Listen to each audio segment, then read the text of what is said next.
नमस्कार साथियों, UPSC master में आपका स्वागत है। मित्रों, इतिहास जानने के स्रोत को 3 भागों में बांटा जाता है।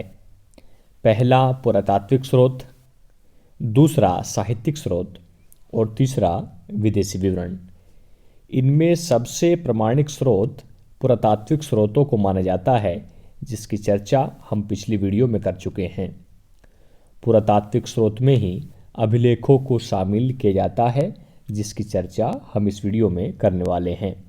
मैं हूं मनोज कुमार और आप मुझे फॉलो कर सकते हैं फेसबुक, इंस्टाग्राम और ट्विटर पर भी, जिनके लिंक डिस्क्रिप्शन बॉक्स में दिए हुए हैं।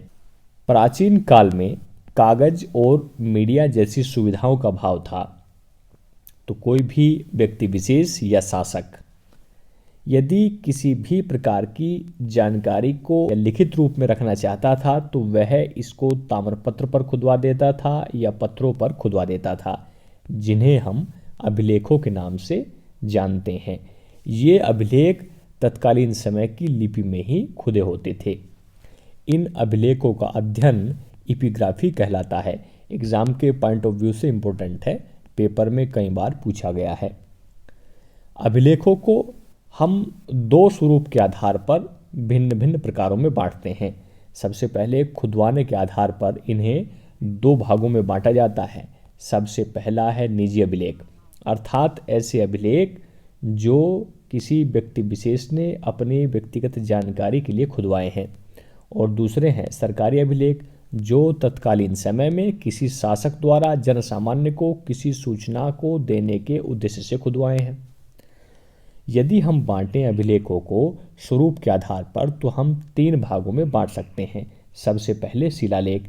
शिलालेख होते थे इस प्रकार के, एक शिला इस टाइप की बनी होती थी और यहाँ इस पर कुछ लिख दिया जाता था। दूसरे स्तंभ अभिलेख। स्तंभ से तात्पर्य खंबे से है। वो खंबे इस प्रकार के बने होते थे और इन खंबों पर यहाँ कुछ लिखवा दिया जाता था। और तीसरे जो होते थे वो होते थे गुहा अभिलेख।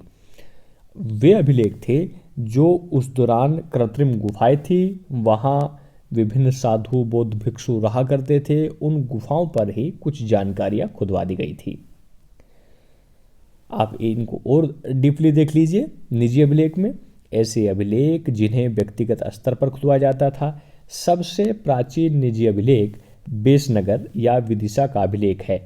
यह अभिलेख एंटियालकिड्स के राजदूत हेलियोडोरस द्वारा खुदवाया गया था और हेलियोडोरस भारत के एक शासक भागभद्र के दरबार में आया था। इस अभिलेख में जो हेलियोडोरस है वह स्वयं को भागवत कहता है और विष्णु को देवदेवस अर्थात देवों का देव बताता है। यह वैष्णव संप्रदाय का सबसे प्राचीन अभिलेख भी है, पेपर में पूछा गया है।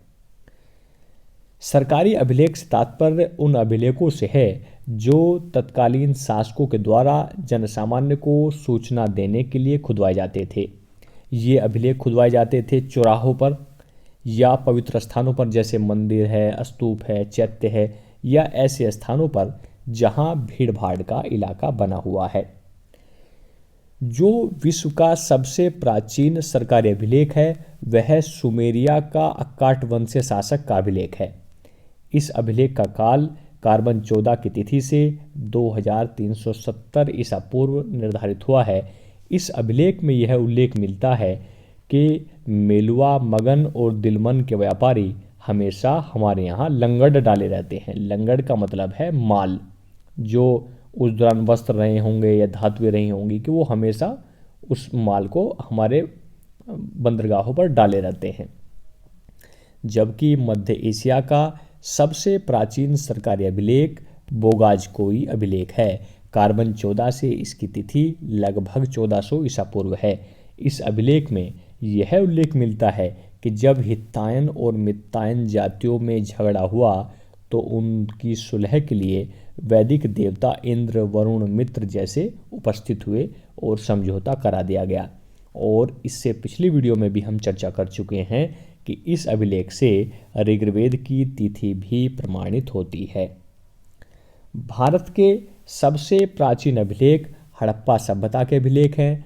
परंतु ये अभिलेख सरकारी हैं या निजी अभिलेख है, इस संबंध में कुछ कहा नहीं जा सकता है, क्योंकि अभी तक हड़प्पा लिपि अपठित है। यदि पठित लिपि की बात की जाए तो भारत के सबसे प्राचीन पठित अभिलेख जो सरकारी हैं वो मौर्य शासकों के हैं, जिनमें महान शासक अशोक का नाम सर्वविदित है।